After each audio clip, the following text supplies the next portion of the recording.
There's a particular kind of silence most people don't admit to. It's not dramatic. It doesn't look like suffering. It's the quiet moment when your mind slips backward to one decision, one sentence, one version of yourself that chose differently. You don't go there because you want to. You go there because something in it still feels unresolved. And the mind has a habit of circling what feels unfinished. We call it regret. But regret isn't just sadness. It's a system, a kind of internal surveillance, reopening past outcomes that felt irreversible, as if studying them long enough might prevent them from happening again. And that's where the tension begins. Because a system designed to protect you can slowly start to contain you. The mind doesn't replay neutral moments, the days where nothing significant happened. It replays the costly ones, the moments that felt irreversible, an ended relationship, a sentence that landed wrong, a door that closed and stayed closed. In those moments, the mind isn't trying to hurt you, it's trying to reduce the probability of returning there. When something feels expensive enough, the brain marks it as a threat to the future, so it reopens the file again and again, not to punish you, but to extract correction. Over time, something shifts. What begins as reflection slowly becomes rumination. Reflection has a direction. Rumination circles. Reflection asks, what can I learn from this? Rumination asks, what if it had gone differently? The difference is subtle, but once the mind starts searching for an alternate past instead of extracting a lesson, the loop stops producing insight. It begins producing containment. And this is where regret shifts, from correction to paralysis. Now consider something ordinary. You didn't take the job. At the time, it felt uncertain. The pay wasn't stable. The city was unfamiliar. So you stayed where you were. Months later, the company grows. Someone else thrives in that role. And your mind reopens the decision. You replay the email, the hesitation, the advice you followed, the conversation where you said no. You imagine a different version of yourself, braver, clearer, more decisive. But here's what the loop doesn't replay: the uncertainty you genuinely felt, the limited information you had, the risks that were real. It replays the outcome. So the past looks obvious, and your former self looks smaller than they actually were. There's also a distortion happening. Regret makes the past look clearer than it was. You see the missed sign, the better option, the smarter response. But that clarity is retrospective. At the time, you were operating with limited information. Regret rarely replays the uncertainty. It replays the outcome. And that makes your past self look less competent than they were. This is another quiet cost. It erodes self-trust. The mind has a powerful ability. It can simulate alternate realities. It can run a version where you said yes, where you stayed, where you left sooner. This ability is useful for planning, but when directed backward, it creates an illusion. The imagined version starts to feel real, sometimes more convincing than what actually happened, and the brain struggles to separate what was lived from what is being simulated.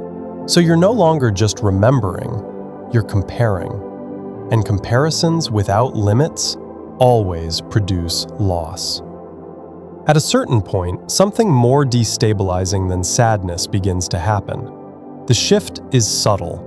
You stop thinking, I made a mistake, and start thinking, what if I am someone who makes the wrong choices? The regret doesn't just question the decision, it begins to question the decision maker. And when that happens, it becomes heavier. You hesitate not because of the specific loss, but because you no longer trust your own judgment. And when self-trust weakens, the world feels more dangerous. So you scan harder, which fuels the loop again. That's the trap. From the inside, it doesn't feel like a problem. It feels responsible. It feels mature to revisit your mistakes. It feels like growth. So you don't question the loop. You respect it. You call it accountability. But if the review never ends, it isn't accountability. It's surveillance without closure. Regret doesn't trap careless people. It traps reflective ones. It exploits foresight. The same ability that lets you anticipate consequences also lets you simulate better outcomes. If you can imagine how things could have gone differently, you can replay them endlessly. That's not weakness, that's unbounded imagination.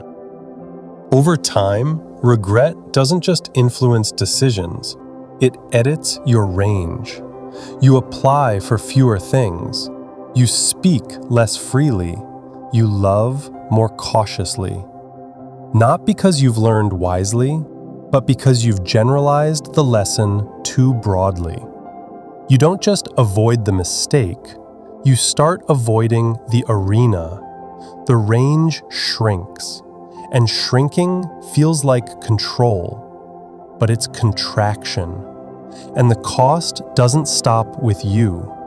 When you are mentally replaying the past, you are less available in the present. People feel it. You may be physically there, but cognitively somewhere else. You protect yourself from past loss, but others experience your absence now. This is why simple advice fails. When someone says, "Just let it go," your system resists. Because letting it go feels irresponsible. It feels like saying the loss didn't matter. But the loop exists precisely because it did. You can't suppress a protection system without convincing it the threat has been processed. At some point, the question changes. It's no longer, how do I stop thinking about this? It becomes, what is this trying to teach me that I haven't fully extracted? Because once the lesson is clear, specific, named, integrated, the loop has less reason to continue. Regret is not proof that you failed. It's proof that you care about consequences. People who don't care rarely replay anything. The problem is not caring. It's refusing to close the review. A decision didn't need to be perfect to be valid. It only needed to be reasonable with the information you had at the time. If you could go back and choose differently, you would. That's already evidence of growth. The fact that you can see the better option now means the lesson has likely been learned. But the loop doesn't recognize that threshold. It keeps scanning, as if repetition alone guarantees safety. But no amount of replay eliminates risk. It only postpones engagement. You don't overcome regret by suppressing it.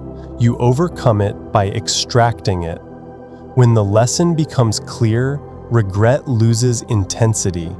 It becomes memory, not surveillance. So maybe the question isn't whether you should stop replaying it. Maybe it's this. Are you still trying to learn from it? Or are you still trying to rewrite the ending? There's a difference, and noticing it changes everything.